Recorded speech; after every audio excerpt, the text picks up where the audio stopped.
자, 우리가 매주일 예수님의 비유를 다뤄왔습니다. 긴 여행이었습니다.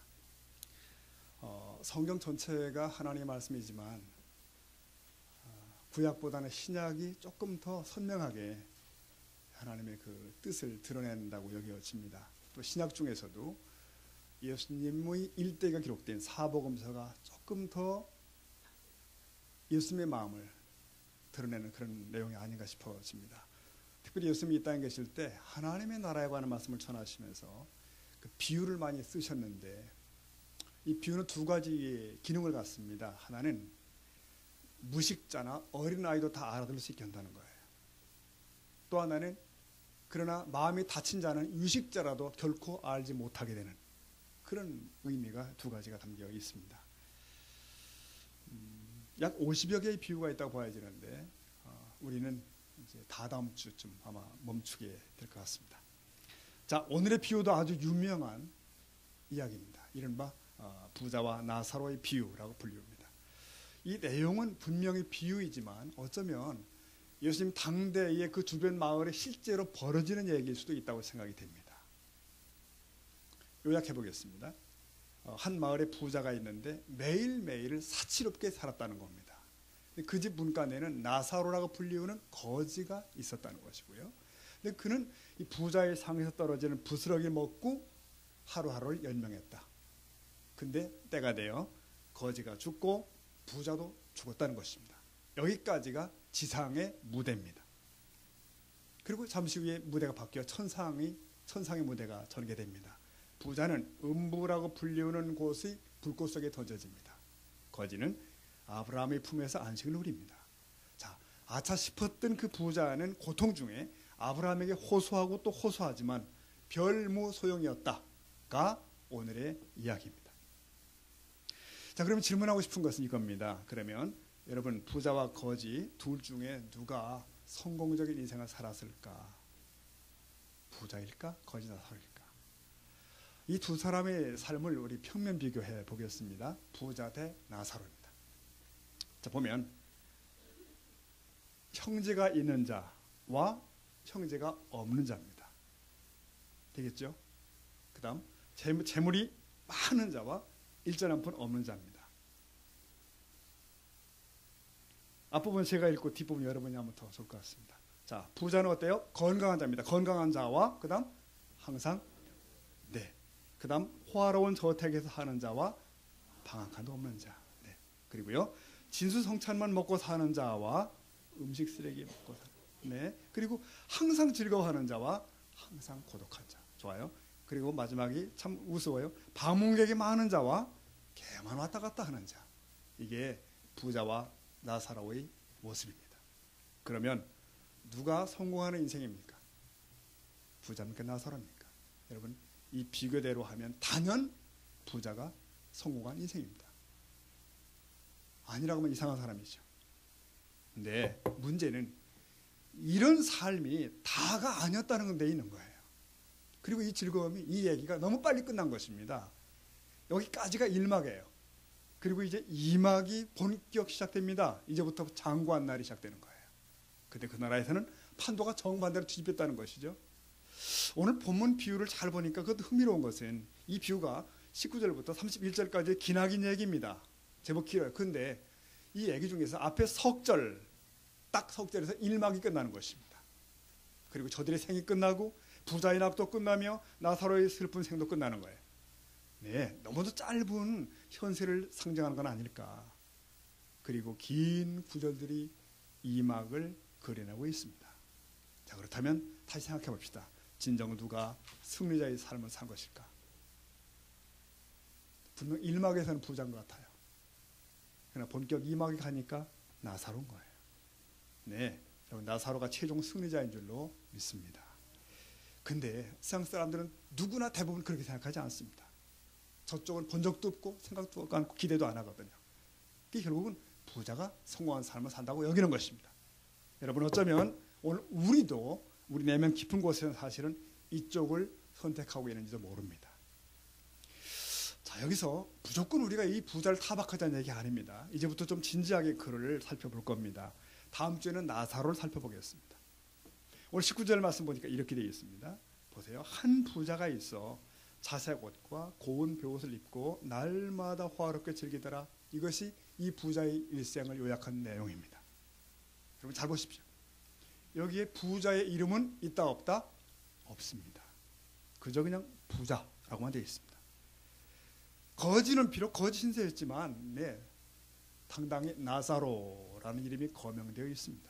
이거 우연이 아닙니다. 한 부자가 있었다. 이 말 자체가 이 사람의 삶 속에 뭔가 잘못이 있음을 시사하는 거예요. 그러나 부자였기 때문에 벌받았다, 부자였기 때문에 지옥 갔다, 그런 내용 아닙니다. 이 세상에는 언제나 어떤 사회나 부자와 가난한 자가 공존합니다. 제가 오래전에 처음에 미국 갔을 때 깜짝 놀란 것은 이렇게 부유하고 부강한 나라에도 거지가 있구나 하는 사실이에요. 어떻게 거지가 있나? 그뿐인가요? 길바닥에서 굴르며 자는 홈리스들이 거기도 제법 있는 거예요. 사회보장제도가 아무리 발달한 나라도 거지는 가난은 존재하더라고요. 그러니까 세상에 있는 모든 부자가 다 나쁜 사람이 아니며 세상에 있는 거지가 다 좋은 것도 아니다. 그러면 여기에 나오는 부자의 문제는 무엇일까? 여러분 좀 깊이 생각해 보십시다. 어떤 사람에 대해서 유일하고 궁극적인 표현이 그가 부자였다. 이 정도라면 그것은 굉장히 비참한 사실이에요. 자, 제가 만일 별세한 친척의 조사를 쓰는 일을 맡았다고 하십시다. 그러면 그의 가장 특징적인 것을 한 문장으로 쓰려고 하겠죠. 그분은 진정 국가에 충성한 사람이었다. 뭐 이런 거라든가. 그는 가족과 주위 사람들에게 따뜻한 삶을 살았다. 뭐 이런 말이라든가. 그러겠죠. 근데 그에 대해서 말하기를 날마다 호화로운 잔치를 벌였다. 화려한 옷을 입고 살았다. 이렇게 나왔다면 이거 얼마나 초라한 얘기예요. 그는 주위 사람들에게 아무런 의미도 없는 삶을 살았다는 얘기고 그의 생은 가치가 없다는 얘기죠. 이처럼 자기만의 도취와 자기만의 일락에 빠진 사람들은 그들이 살고 있는 바로 이웃에 다른 세계가 있다는 것을 모릅니다. 나사로 같은 이웃은 애써 외면해버리는 거고요. 이 부자가 피하는 또 하나의 사실은 이겁니다. 즉 하나님이에요. 하나님이라는 존재. 그런 존재가 없어도 자기의 삶은 문제가 없다고 여기는 것이죠.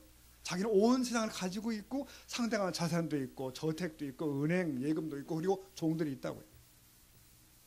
이 비유 속의 부자는 돈이 많은 사람을 대표하기보다는 너무 세상 살기가 좋아서 하나님을 마음에 담아둘 수 없었던 사람을 말하는 것입니다. 여러분 돈이 많은 게 죄가 아닙니다. 부자는 자기가 소유한 재산을 인해서 더 중요한 것에는 관심이 없었기 때문에 궁극적으로 벌을 받게 되는 것입니다. 여러분 그래요. 한 사람에 대한 유일한 설명이 그는 부자였다. 이게 다라면 그는 결코 성공자일 수 없습니다. 그는 죽음이라는 순간이 오기 전까지는 성공자였습니다. 자신의 부유함을 얼마든지 엔조이했고 자랑 삼았던 사람이에요. 자, 오늘 이 비유를 다루면서 성도 여러분, 이 시간 우리는 우리 자신의 내면을 좀 살펴볼 필요가 있습니다. 솔직히 지옥 가기는 싫지만 그래도 이 세상에서 좀 누리며 살면 좋겠다. 돈도 좀 있으면 좋겠고 어디 가서 대우도 받으면 좋겠다. 뭐 성경은 돈이 주는 위험이 있다고 하지만 나는 여전히 거기에 미련이 있어. 여러분 사실 그러하다면 나는 과연 그 부자와 얼마만큼 멀리 있는 것일까요? 다른 존재일까요?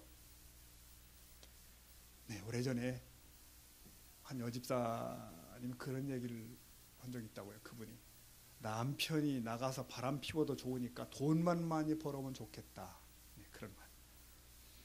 교회 안 나가도 좋으니 돈 좀 버는 남편이면 좋겠다.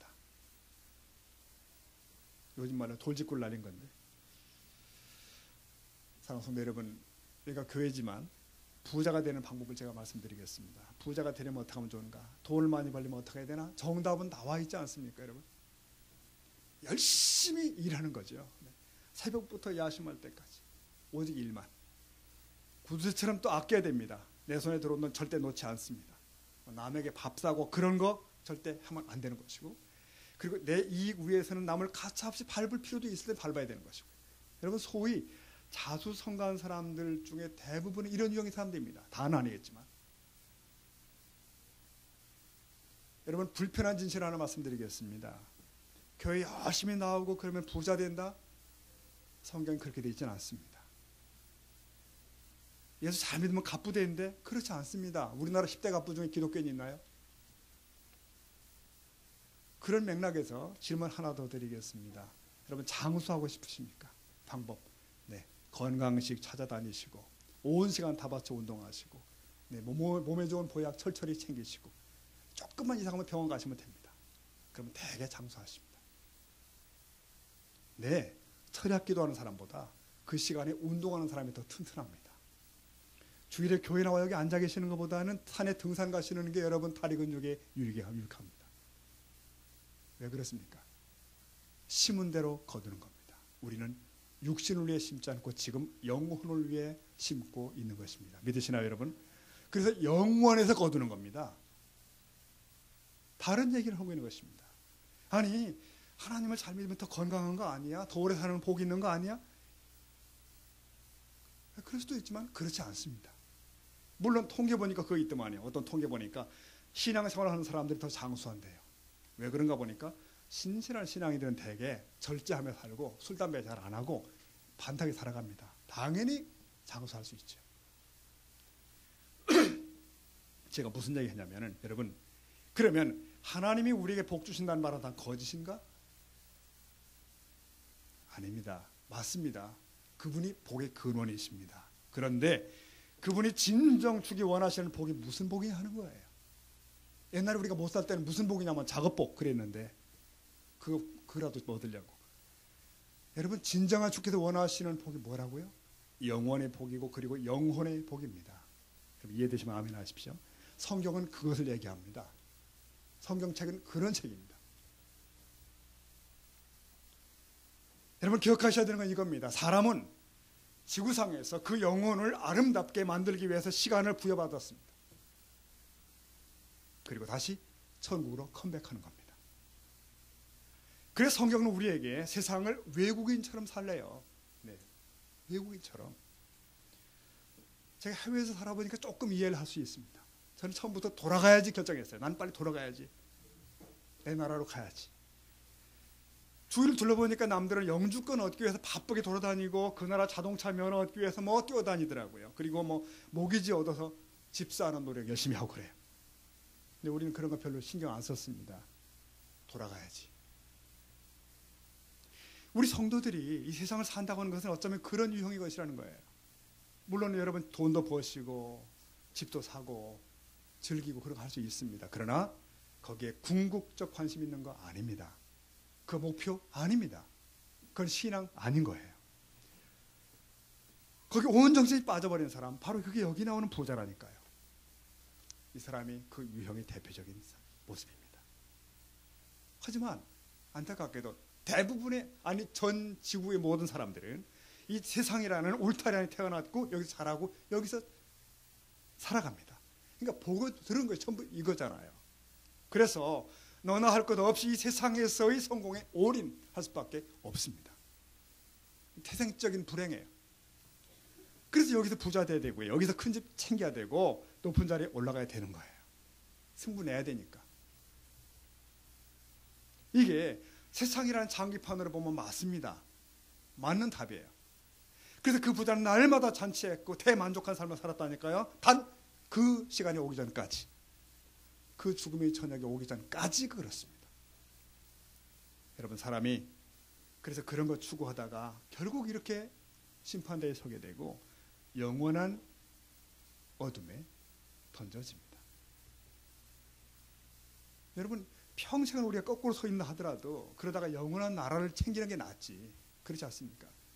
그러면 우리는 어쩌면 여기 세상적으로는 불편한 삶을 자초하고 감수하는 사람일 수 있습니다. 신앙인이 그런 사람이라고요. 우리가 예수를 나의 구주로 깨닫게 되면 거기서 끝나는 거 아니죠.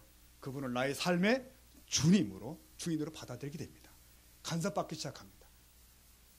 즉 나의 삶의 모든 부분이 다 그분의 다스림과 그분의 통제 안으로 들어갑니다. 여러분, 그 결단이 필요하다니까요. 근데 그게 단지 교회 생활만 해당되는 것이 아니라 여러분의 가정 생활도 그렇고요. 여러분의 사회생활도 마찬가지예요. 대인 관계도 마찬가지입니다. 그리고 오늘 부자의 비유인데 여러분의 경제생활도 마찬가지예요. 나는 그분의 청직이라는 의식을 놓칠 수가 없다는 거예요.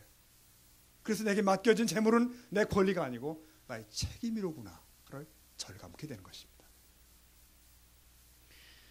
여러분, 이 돈은 버는 일과 쓰는 일, 두 가지가 있지 않습니까? 네, 버는 일, 쓰는 일. 사람들은 대개 버는 일에 집중합니다. 어떻게 벌 건가에 대해서 연구하고 치열합니다. 근데 그렇게 번 돈을 어떻게 쓸 것인가에 대한 거의 신경 쓰지 않습니다. 왜? 그냥 본능대로, 욕구대로 쓰면 된다고 생각해요. 그러나 성도는 어떤 사람입니까? 어떻게 쓸 것인가가 훨씬 더 중요하다는 사실을 아는 사람들이에요. 왜냐하면 기본적으로 하나님은 그의 자녀들의 생계는 약속하십니다. 고로 하나님은 성도들이 자신에게 위탁된 그것을 어떻게 쓰는가에 관심이 많으십니다. 비신자들은요, 사실은 아무리 아름답게 치장을 해도 결국은 자기를 위해 씁니다. 자기를 치장하는 데 끝내는 것입니다. 우리 성도는 물질의 관리자로서 주인의 뜻에 맞게 쓰고자 애쓰는 사람들입니다. 이게 우연일까요? 엊그제 제 메일로 이런 칼럼이 하나 이렇게 날라왔습니다. 제목이 진정한 부자. 그리고 그 첫 시작이 이렇게 시작됩니다. 진정한 부자는 돈을 잘 쓸 줄 압니다. 네. 한 푼, 두 푼 쓸 때마다 여러 사람을 즐겁고 힘이나게 합니다. 등등. 무슨 뜻인지 아시겠죠? 그러니까 주위에 나누며 선행을 하며 살자, 그런 내용 같아요. 여러분, 그런데 우리 성도들은 여기서 한 걸음 더 나가죠. 이 유한한 돈을 영원에 투입합니다. 이게 바로 헌금이에요. 하나님의 뜻을 지상의 교회가 시행하여 나가는 일에 참여하는 일, 이게 헌금입니다. 여러분, 헌금은 본래 하나님께 드리는 것입니다. 이걸 꼭 기억하셔야 됩니다. 누구에게요? 하나님께. 물론 교회를 통해 드립니다. 그러나 하나님께. 그러므로 주의하셔야 됩니다. 나는 헌금을 교회에 낸다, 그거 아닙니다. 하나님께 드린다가 맞아요. 한번 따라 하십니다. 하나님께 드린다. 자, 만일 돈을 교회에 낸다고 생각하면 어떤 일이 벌어질까요? 내가 돈을 내서 교회가 존재한다, 내가 내기에 교회가 유지된다, 이렇게 생각되기 쉽은데, 그때 하나님은 우리에게 질문하실 거예요. 내가 감히 내 집을 유지해 준다고 생각하니? 여러분, 주님의 교회는 돈이 유지하지 않습니다. 하나님의 은혜로 유지됩니다. 만일 그 은혜 없으면요, 아무리 대형 교회라도 순식간에 붕괴됩니다. 우리는 그리고 그 은혜로 살아갑니다. 그러니까 드릴 수 있는 것도 은혜 때문이라는 사실도 알게 되는 거예요. 전에도 말씀드렸죠. 유명한 일화, 강북의 모 교회 장로님 얘기가 유명한 얘기인데, 그 큰 교회가 건축할 때 재정의 3분의 1을 혼자 내신 분입니다. 그는 교회 내의 대소사에 대해서 발언을 하지 않으신다. 당에서도 조용하시고. 왜 그러시냐고. 그랬더니 그분 답이 그랬다잖아요. 돈도 많이 내는 사람이 말까지 많이 하면 교회가 어떻게 되겠느냐. 여러분, 무슨 뜻인지 이해하시겠죠? 세상식으로 말하면 말을 많이 해야 됩니다. 많이 하셔야 돼요. 그는 언권을 행사해야 됩니다. 그게 주식회사 아닙니까? 그러나 그분은 분명한 의식이 있습니다. 그것을 교회에 낸 적이 없고 나는 하나님께 드렸을 뿐이라는 거예요. 하나님께. 그리고 내 것을 내가 낸 것이 아니고 내게 맡겨주신 것을 원주인께 돌려드렸다는 것입니다. 저는 목회자로서 우리 성도님들이 드리는 헌금을 액수를 챙기지 않습니다. 누가 얼마나 하신지 거의 기억하지 못합니다. 그가 얼마나 가치 있는 희생의 드림을 하고 있는가, 그건 그와 하나님만 아시는 문제예요. 여러분, 누구에게 1만 원은 아주 큰 돈이에요.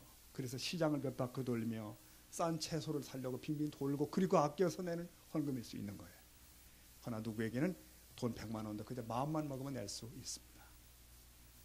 물량의 문제가 아니고 가치의 차이입니다. 누군가 그런 얘기를 하시는 걸 들었습니다. 천주교가 인기가 있다. 왜 그러냐? 거기 가보니까 헌금을 강조 안 하더라 그러더라고요. 여러분 우리 교회도 강조 안 합니다. 강조하나요? 안 하죠. 여러분 사실 천주교는 11조나 여타 헌금에 대해 거의 얘기 안 한답니다. 또 다음 주에 그리 빠지는 분 계시는 건 아닌지 모르겠습니다. 또. 그러니까 낼 사람은 내고 말 사람은 말라는 그런 얘기인데 왜? 교회 유지는 본부에서 지원해서 한다 이거예요. 여러분 이거 정상 신앙 아닙니다. 부담 없는 신앙 생활이 있을 수 없습니다. 그건 타협입니다. 여러분 우리가 가정생활하면서 이 생활 속에서 11조가 얼마나 큰 돈인지 저도 잘 압니다. 더구나 작은 수입에서 떼낸다는 것은 참 힘든 일일 거예요. 더구나 선교나 구제에 더 드리려고 하려면 어느 정도 각오를 해야 됩니다. 이건 목사님도 쉬운 건 아닙니다. 그러나 분명한 것은 이겁니다. 하나님 앞에서 하나님께 드리는 것이라는 의식을 놓지 않는다는 거예요. 끝까지. 여러분 기억하시나요? 우리 교회에는 창성교회 때부터 본래 주보의 헌금자 명단을 내지 않았습니다. 고유번호 정도 하기로 했었어요. 근데 지금 왜 내나? 우리 성도들이 눈높이에 맞추는 것도 괜찮다 하는 판단이 들었습니다. 같이 자라가는 것입니다. 예수님이 이렇게 말씀하신 바가 있는 거 아시죠? 마태복음 6장 20절에 오직 너희를 위하여 주님은 보물이라고 하시네요. 여기서는 보물을 하늘에 쌓아두라. 거기는 좀이나 동록이 해하지 못하며 도둑이 구멍을 뚫지도 못하고 도둑질도 못하느니라 그러셨고요. 21절 같이 볼까요? 내 보물이 있는 그곳에는 아멘. 성도 여러분 우리는 그래서 이 말씀에 의하면 보물을 어디? 하늘에 쌓는 지혜자가 돼야 되는구나. 이 유한한 보물이 영원에 투자되는 방법입니다. 주님 말씀하시기를 거기에 내 마음도 있다. 아주 간파하십니다. 우리는 돈을 드리는 것이 아니라 사실은 마음을 드리는 거예요. 주님은 그 마음을 받으시는 거고요. 그런 사람이 영혼을 위해 투자하는 투자자일 겁니다. 자, 우리는 이 비유에서 부자의 생의 제2막을 봅니다. 부자는 음부라고 불리우는 지옥에 던져져 있는 겁니다. 여러분 지옥을 동화 속의 겁주는 소재로 생각하는 이들이 있습니다. 근데 예수님은 복음서에서만도 18번을 지옥을 말씀하셨다니까요. 근데 현대인들은 이 지옥이라는 말을 유치하게 생각해요. 그리고 그런 말하는 사람들은 무식한 사람이라고 취급하는 일도 있습니다. 그러나 여러분 그 자비로운 예수님의 입에서 지옥이라는 말이 18번이나 나왔다는 사실을 주목할 필요가 있습니다. 이거 무시하면 안 됩니다. 핵심을 비켜가도 안 됩니다. 그래서 오늘의 비유도 굉장히 중요합니다. 자, 부자와 거지 이들에게도 죽음이 찾아왔습니다. 22절 보니까 이에 그 거지가 죽어 천사들에게 받들려 아브라함 품에 들어갔고 거다 보니까 부자도 죽어 장사되매 그가 음부에서 고통 중에 눈을 들었다. 멀리 아브라함과 그의 품에 있는 나사로를 보았는데 24절 보니까 불러 이르되 다시 읽읍시다. 시작. 아버지 아브라함이여 나를 긍휼히 여기사 나사로를 보내어 그 손가락 끝에 물을 찍어 내 혀를 서늘하게 하소서. 내가 이 불꽃 가운데서 괴로워하나이다. 네, 보니까요 누가 먼저 죽었나요? 부자보다 나사로가 먼저 죽었습니다. 네, 가난한 자는 되게 빨리 죽을 수 있습니다. 왜? 부자는 몸을 보약으로 참으로 치열하게 챙기기 때문에 숨도 끊어지지 못하고 고생하면서 오래갑니다. 자, 나사로는 죽었으나 누구 하나 거들떠보지 않은 것 같아요. 하나 부자는 화로운 장례식을 치렀고 조화들이 문 밖까지 놓여지고 문상객들이 끊임없이 이어집니다. 하나 일단 죽음이라는 문을 들어선 순간 그는 혼자입니다. 홀로 서는 겁니다. 사람은 누구나 다 그 문을 들어서는데 부자나 가난한 자나 남자나 여자나 다 같이 죽는다는 사실을 의미하는 것이죠. 자, 이제 이 부자가 처한 냉혹한 현실은 무엇입니까? 참혹해요. 어둠과 타오르는 불길이 가득한 곳이에요. 이게 과연 동화일까요? 거기서 부자는 멀리 낙원을 바라보게 되는데요. 그는 거기서 아브라함의 품에 안겨있는 나사로를 보게 됩니다. 부자는 물 한 방울을 나사로를 통해서 보내줄 것을 요청하죠. 근데 이런 답을 듣게 됩니다. 25절 보니까요. 아브라함이 부자에게 이르되 너는 살았을 때 좋은 거 받았고 나사로는 고난을 받았으니 이걸 기억해라. 이제 그는 여기서 위로를 받고 너는 괴로움을 받느니라. 자, 아브라함은 음부에서 고통 중에 있는 부자에게 이렇게 얘기하시는 거예요. 너는 살았을 때 좋은 거 받았지 않니? 나사로는 고난을 받았고 이걸 좀 기억해라. 무엇을 기억한다고요?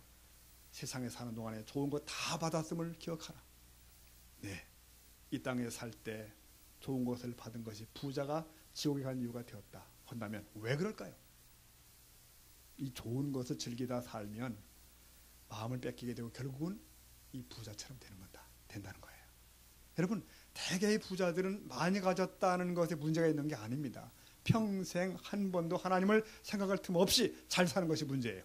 내세와 영원 세계를 상상도 할 필요가 없었던 시간입니다. 아주 만족스러운 삶을 살았다는 거예요. 여러분, 돈은 무죄입니다.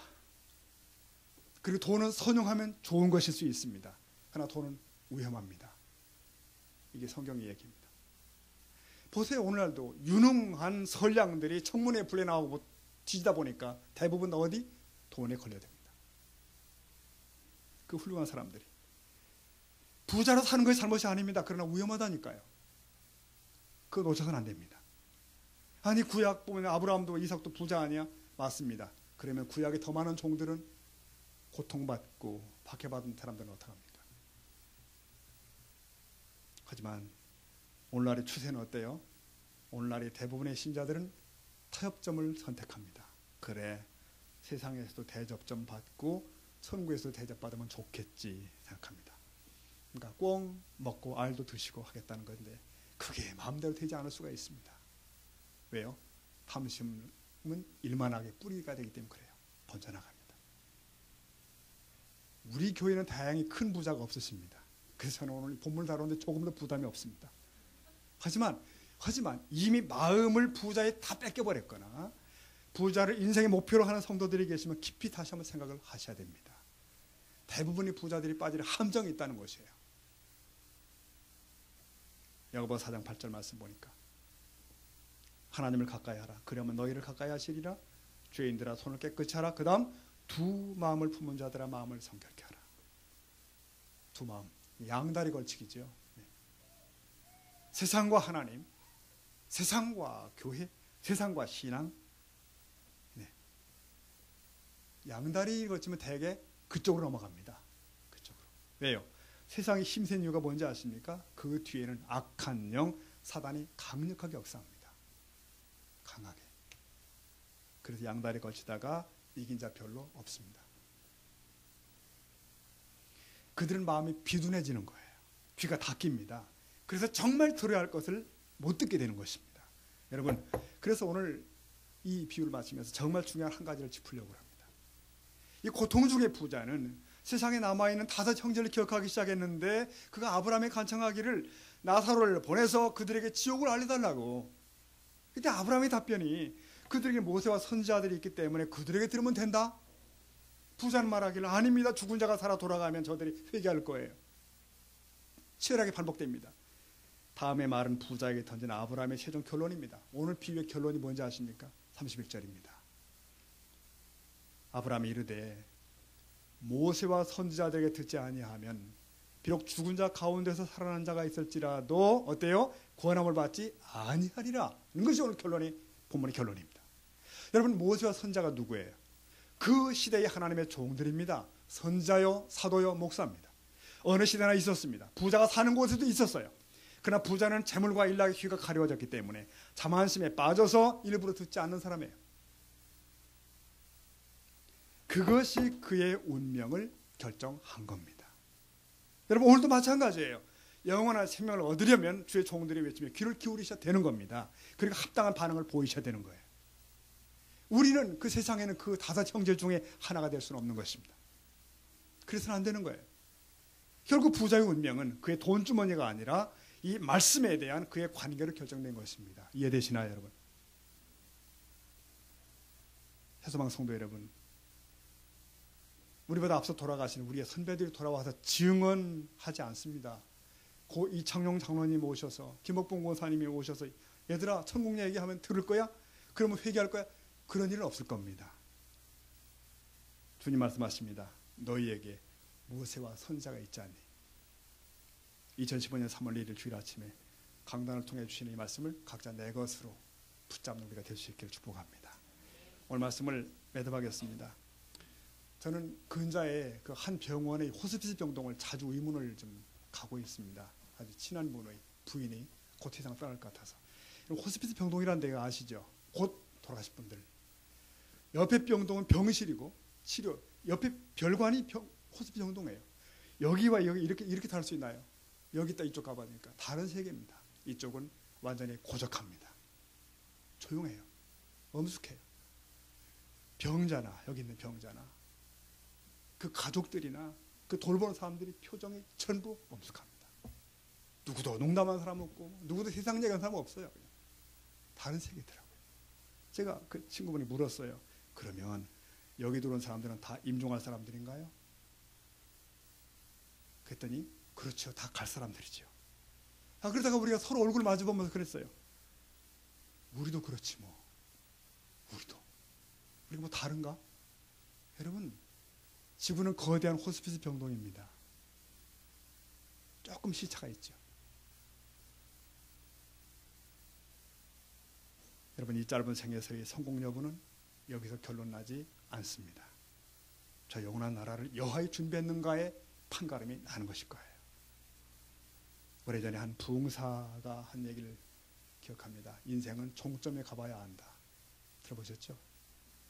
부자와 나사로의 종점을 여러분 보십니까? 기억하셔야 됩니다. 네, 이 시간 우리가 서로 이렇게 격려하면 좋겠습니다. 종점 가서 봅시다. 좋겠습니다. 해봅시다. 한번 합시다. 예, 종점 가서 보십시다. 종점 가서 보십시다. 예, 종점에서 승리하는 우리가 되시기를 축복합니다. 기도하겠습니다.